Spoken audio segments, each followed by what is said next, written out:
Le Seigneur soit avec vous. Évangile de Jésus-Christ selon saint Matthieu. En ce temps-là, quand Jésus apprit la mort de Jean le Baptiste, il se retira et partit en barque pour un endroit désert à l'écart. Les foules l'apprirent et quittant leur ville, elles suivirent à pied. En débarquant, il vit une grande foule de gens. Il fut saisi de compassion envers eux et guérit leurs malades. Le soir venu, les disciples s'approchèrent de lui et lui dirent: l'endroit est désert et l'heure est déjà avancée. Renvoie donc la foule, qu'ils aillent dans les villages s'acheter de la nourriture. Mais Jésus leur dit: ils n'ont pas besoin de s'en aller. Donnez-leur vous-même à manger. Alors ils lui disent: nous n'avons là que 5 pains et 2 poissons. Jésus dit: apportez-les-moi. Puis, ordonnant à la foule de s'asseoir sur l'herbe, il prit les 5 pains et les 2 poissons, et levant les yeux au ciel, il prononça la bénédiction, il rompit les pains, il les donna aux disciples, et les disciples les donnèrent à la foule. Ils mangèrent tous, et ils furent rassasiés. On ramassa les morceaux qui restaient, cela faisait 12 paniers pleins. Ceux qui avaient mangé étaient environ 5000, sans compter les femmes et les enfants. Acclamons la parole de Dieu. Louange à toi, Seigneur Jésus.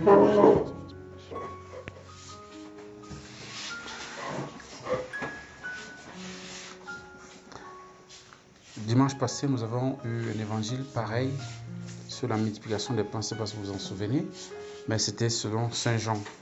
Aujourd'hui, c'est selon Saint Matthieu.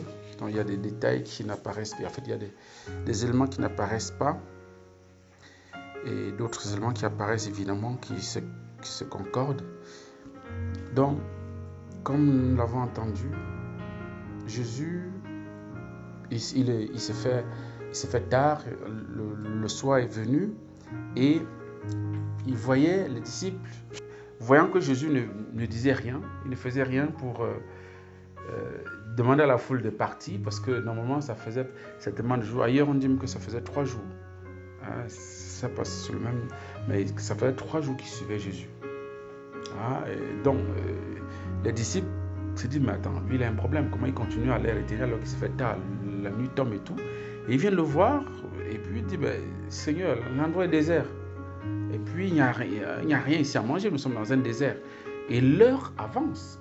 Donc, demande à la foule, renvoie les foules pour qu'ils aillent au moins dans les lieux environnants pour chercher de quoi manger, s'acheter la nourriture.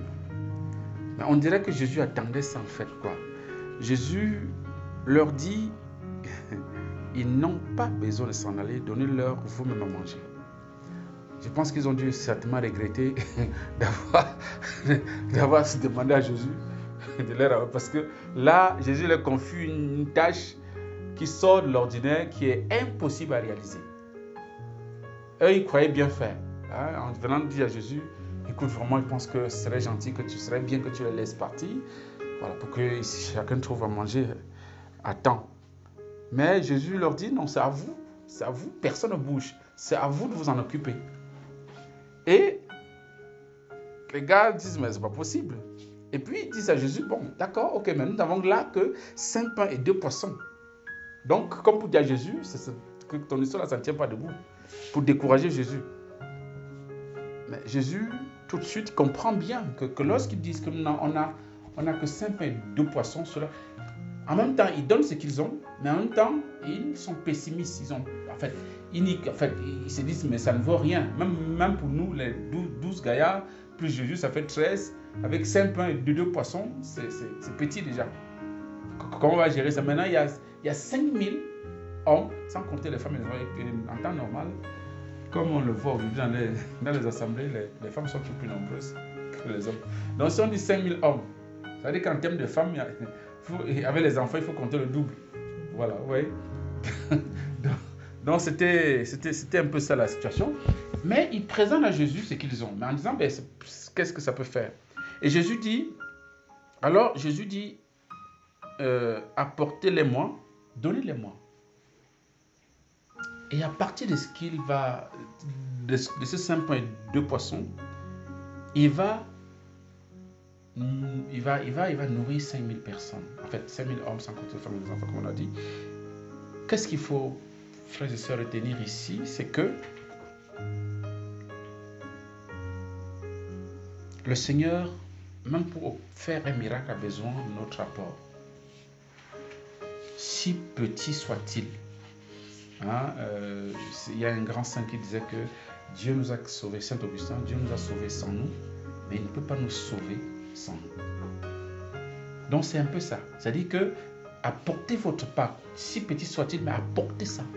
Faites un effort de donner quelque chose. Faites un effort de faire, de poser un acte pour permettre. Et cet acte que les disciples posent ici, ça peut s'appeler la volonté. Nous demandons souvent parfois des choses au Seigneur, mais nous ne manifestons pas assez de volonté pour être exaucés. Et la volonté ici touche à tout ce qui peut permettre à Dieu de nous exaucer. Et ça touche aussi, c'est qu'il faut s'en éloigner pour que Dieu nous exauce. Enfin, je prends un exemple, tu ne peux pas vouloir, si tu es une jeune fille, tu cherches un mariage, tu demandes au Seigneur un mari, mais en même temps, tu vis avec quelqu'un. En fait, c'est pas, ou bien tu vis n'importe comment. Tu n'aides pas Dieu à te bénir, à te donner l'homme de ta vie. Tu vois, ça veut dire que tu manques de volonté.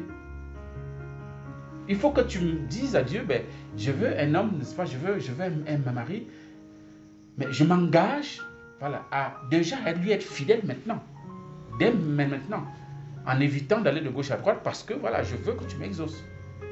Voilà un acte de volonté qui permet à Dieu de bénir, qui permet à Dieu, n'est-ce pas, d'exaucer. Enfin, on peut prendre, n'est-ce pas, des exemples à l'appel. Un peu comme quelqu'un qui dit, moi je veux réussir mon bac, mais il n'étudie pas. Dieu ne va pas venir t'écrire à ta place. Il faut bien que tu écrives. Donc voilà, tu pries Dieu bien sûr, mais il faut que tu étudies de manière à permettre à Dieu de bénir le fruit de ton travail au moment opportun. Donc on peut multiplier, n'est-ce pas, les exemples. Donc le Seigneur nous invite à engager notre volonté dans toute situation en fait qui se présente. Les disciples trouvaient que c'était impossible, et c'est vrai, c'était impossible de nourrir 5000 hommes sans compter les femmes et les enfants avec 5 pains et 2 poissons. 5 pains et 2 poissons, c'est ça, non? Voilà. Et donc, mais dans la main de Dieu, ça devient autre chose. En confiant en Dieu, ça devient autre chose. Et nous avons suivi la première lecture, Moïse en a marre. Il en a marre, le pauvre, depuis il est sorti avec le peuple en Égypte, dans le désert, chaque fois il est toujours à 2 doigts d'être lapidé. Il est fatigué. Il dit à Dieu, c'est même mieux que je meure. C'est mieux que je meure parce que je n'arrive. Ce peuple, c'est moi qui les ai apportés, c'est moi qui les ai mis au monde, c'est pas ton peuple. Toi, tu me laisses souffrir comme ça avec les gens, c'est pas possible. Moi, je préfère mourir. Moïse demande la mort. Parce que le peuple, parce que la charge est trop lourde. Et il a raison. Et nous, aujourd'hui, nous devons comprendre, quand nous sommes face à des choses comme ça, dire, mais Seigneur, c'est toi. C'est toi qui m'as donné. On a parfois des enfants, on ne sait pas comment s'en sortir. Seigneur, sont tes enfants d'abord avant d'être, n'est-ce pas, les miens. C'est aussi un acte de volonté de dire au Seigneur, ben écoute, je fais ma part, mais le reste, ça dépend de toi. Ce sont tes enfants d'abord avant tout. Et quand vous faites ça, est-ce que vous êtes décidé, vous mettez Dieu au mur. C'est-à-dire que Dieu, il ne peut pas résister, il va craquer parce que vous avez compris que, tout vient, n'est-ce pas, de lui. Bon, c'est vrai que Moïse, il a manqué un peu il aurait pu dire, mais Seigneur, il faut, Mais bon, on sent qu'il est pessimiste, nous sommes d'accord, mais on est un peu comme ça, mais nous devons même des situations très très difficiles, parfois impossibles, dire Seigneur, tu as permis ça, ça veut dire que tu as un plan pour qu'on en sorte. N'aie jamais perdre la foi. N'aie jamais perdre la foi. Parce que tout ce qui nous arrive, même si ce n'est pas voulu par Dieu, mais c'est permis par Dieu. Parfois c'est terrible, hein? C'est-à-dire On peut même nous voler, notre maison peut brûler, on peut peut-être tout perdre. Ça peut être catastrophique, c'est vrai. Mais c'est arrivé. Et comme c'est arrivé, ça veut dire que nous savons bien que Dieu ne veut pas le mal, c'est sûr. Mais il a permis que ça arrive.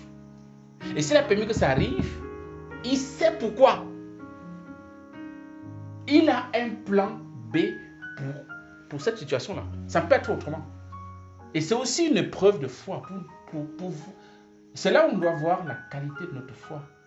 Est-ce que j'ai confiance en Dieu même quand je suis au bord du précipice? Donc c'est ce que je pense que le Seigneur, à travers cette méditation, nous invite à demander à grandir dans la foi, dans la confiance en lui, hein, et à nous engager, comme je l'ai dit, d'être déterminés, n'est-ce pas, dans ce que nous avons à vivre, même si parfois il nous manque des forces, comme à Moïse. Et puis, dernière chose sur laquelle je voulais pointer, c'est que à la fin, de 5 pains, 2 poissons, il reste 12 paniers. C'est curieux. Ça veut dire quoi? Quand Dieu donne, il ne donne jamais chichement. Parce que nous, là, on est trop chiche quand même. On fait le dur, on calcule, on réfléchit. Même à l'église, pour faire la quête là, maman, on va chercher la dernière pièce, c'est pas où là. Hein? Oh non, on est toujours dans les calculs, quoi. On est dans les calculs. Hein? Moi, j'en profite pour vous dire, parce que pour vous parler, il y a beaucoup de gens qui ne sont pas dans le forum que j'ai créé où j'ai publié mes homélies. J'avais parlé de la dîme une fois. J'ai parlé plusieurs fois de la dîme, j'ai fait des homélies sur la dîme. Hein? Pour dire que pour payer la dîme, c'est compliqué. Tu touches 200 000 francs, la dîme c'est 20 000 francs, non, c'est ça. Voilà. Mais donner les 20 000 francs là, on réfléchit. Encore si tu touches encore 500 000 là, c'est 50 000. Tu touches 1 million là, c'est 100 000. Tu vas lever 100 000 francs pour donner. On réfléchit jusqu'à. On tourne en rond. Parfois on crée des situations. Moi, beaucoup de gens disent bon, maintenant, ma dîme, j'essaye de. Voilà, j'aide le pauvre. Je paye les choses, je n'ai pas offert à l'église. Non, ce n'est pas la dîme. Ce n'est pas à toi de gérer la dîme. Ce n'est pas pour toi, ce n'est pas ton argent. La dîme, c'est pour le Seigneur. Ce n'est pas toi de dire, je vais donner aux pauvres, c'est ton argent. Ce n'est pas pour toi. C'est le droit, c'est ce qui revient de droit à Dieu. C'est-à-dire que le dixième même, c'est petit. Ça, c'est l'Ancien Testament. J'expliquais que par rapport au Nouveau Testament, la dîme même, c'est petit. Le chrétien doit payer plus que la dîme. Normalement. C'est vrai que Jésus n'a pas expressément prêché dessus, mais puisqu'il dit quelque part à ses disciples, il faut que votre justice surpasse celle des scribes et des pharisiens. Ça va, vous comprenez ce que ça veut dire. C'est-à-dire qu'il faut que votre manière de vivre, votre manière de faire soit supérieure à ce que les Juifs faisaient jusque-là. Scribes et pharisiens, c'est ce que ça veut dire. Donc, ça veut dire que le chrétien qui ne paye pas la dîme encore là, il est pire qu'un gars de l'Ancien Testament. Alors que tu te dis chrétien, tu devrais normalement faire plus. Jean-Pierre a payé 25%. Hein. 25% de sa dîme. Bon, je ne dis pas qu'il faut faire la même chose, c'est pas ce que je dis. Mais minimum, au minimum, comme c'est dans la Bible, au moins minimum 10%, il faut payer. Et on paye aux prêtres, je précise, aux prêtres. C'est pas aux religieux, ce n'est pas aux pauvres, ce n'est pas dans une orphelinat, c'est pas non, c'est aux prêtres. L'argent, là, on donne aux prêtres. L'argent, pas, on ne dit pas qu'il faut transformer la dîme en régime de plantain, je ne sais pas quoi encore, non.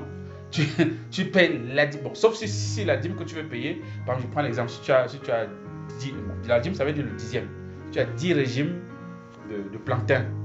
Normalement, tu prends 9, c'est pour toi, 1, c'est pour le prêtre. Mais comme en général, on vend, d'accord? Donc le dixième de ce qu'on a gagné, on va remettre au prêtre. Au prêtre de votre choix, vous n'êtes pas obligé de donner à votre curé. Vous donnez à qui vous voulez, mais à un prêtre. D'accord? Voilà. Et donc je prends cet exemple pour dire quoi? Pour dire que nous avons tendance à faire le dur. À faire le dur avec le Seigneur. Et quand on fait le dur avec le Seigneur, on n'est pas béni. Mais quand tu es fidèle à la dîme, je pense que ma Marie peut faire un témoignage là-dessus. Voilà, le Seigneur, le Seigneur veille sur toi. Le Seigneur, il est fidèle avec toi. Mais quand tu fais le dur, lui aussi fait le dur. Je fais le dur. Donc, apprenons comme le Seigneur à être généreux. Le Seigneur, à partir de 5 pains et 2 poissons, a nourri 5000 personnes, et au-delà bien sûr, et a en plus de ça, fait qu'il en reste 12. Donc, ça veut dire qu'il donne en ce... Tout le monde était rassasié. C'est-à-dire que de manière qu'on a peut-être encore proposé, tu dis non, je suis rassasié. 12 paniers sont restés pour dire, je ne donne pas, je donne en abondance. Vous avez donné le peu là, j'ai multiplié. Donc, sachons donner ce que, de manière généreuse, hein, ce que nous avons à donner au Seigneur et le Seigneur va multiplier. Et 12 paniers, ça veut dire que chacun des apôtres, puisqu'il y avait 12 apôtres, désormais avait mandat de nourrir le peuple, quel qu'il soit. Chacun a son panier. Parce qu'il a dit au début, le Christ a dit au début, hein, donnez-leur vous-même à manger. Bon, on ne donne que ce qu'on a reçu, n'est-ce pas? On ne peut pas donner ce que... Et Jésus s'est arrangé à faire en sorte qu'à la fin, chacun ait son panier. C'est sur le plan matériel, mais c'est aussi sur le plan symbolique, pour dire que chaque apôtre, chaque homme de Dieu en général, est équipé pour nourrir son peuple. Voilà, on est équipé pour nourrir son peuple. Et ce n'est pas seulement les hommes de Dieu, mais c'est aussi chaque mère, chaque père. Hein, quand le Seigneur vous donne les enfants, le Seigneur s'engage à vous donner ce qui est nécessaire pour subvenir à leurs besoins. Sinon, vous vous tournez vers lui en toute confiance et il vous bénira. Amen.